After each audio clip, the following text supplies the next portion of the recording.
नमस्ते दाई, welcome. Thank you so much. हजुरलाई स्वागत छ हाम्रो मुल्चोक किचनमा। धन्यवाद। मुल्चोक किचनमा कसै बाहिर गर्मी जस्तो भएर आज यो फ्रेस यो म्याङ्गो लस्सी हजुर है कस्तो छ तपाईँ म्याङ्गो लस्सी? मजा लाग्यो मलाई त। हो भित्र पनि आनन्द भयो जस्तो भयो। अनि यहाँ खानाहरू अब झोल मोमो र आज चाहिँ आज के अर्डर गर्नुभएको झोल छ? मोमो अनि अनि चिकन चाउमिन है? चिकन चाउमिन मगाएको छु। अनि थकाली खाना सेट पनि पाइन्छ। ए तर अब फेरि खाउँला। खाना खाने टाइम भएन नि त्यो है? अहिले चाहिँ यसो खाजा जस्तै खाउँ भनेको। Okay thank you so much.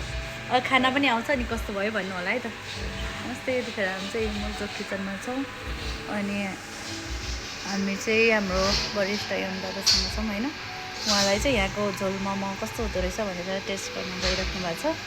अब हामी झोल मोमो र अनि हाम्रो चिकन चाउमिन आउँछ अनि हजुरहरूलाई कस्तो भयो भनेर हामी जानकारी गराउँछौँ है त। राजा कता हजुर म त अस्ट्रेलियातिरै छु फर्किएको छैन अब राजा अहिले कहाँ घरमै हो त्यहाँबाट के छ?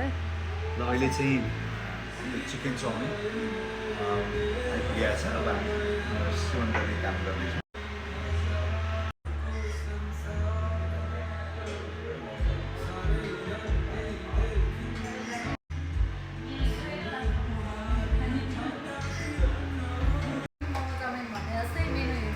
लास्ट अर्डर चाहिँ मोमो चाउमिनै गर्छु त्यही जानु पऱ्यो।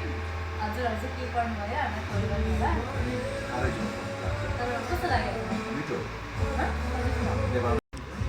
साँच्चै नेपालकै स्वाद आयो? यो कस्तो रहेछ अरे? यो लेस ओइल रहेछ। हजुर त्यति ओइली चिज खान्न एकदम त्यही हेल्दी रहेछ। हेल्दी लाग्यो होइन हजुरलाई? अनि यहाँको बिग फ्यान हो नि त, आइरहन्छु खानालाई।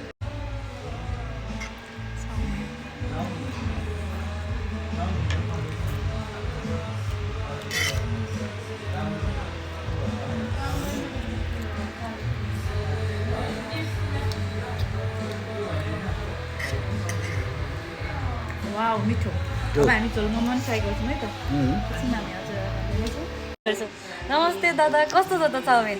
मिठो छ। हो खाइछ न? खाएर भनिन्छ कि नखाएर भनिन्छ हजुरले?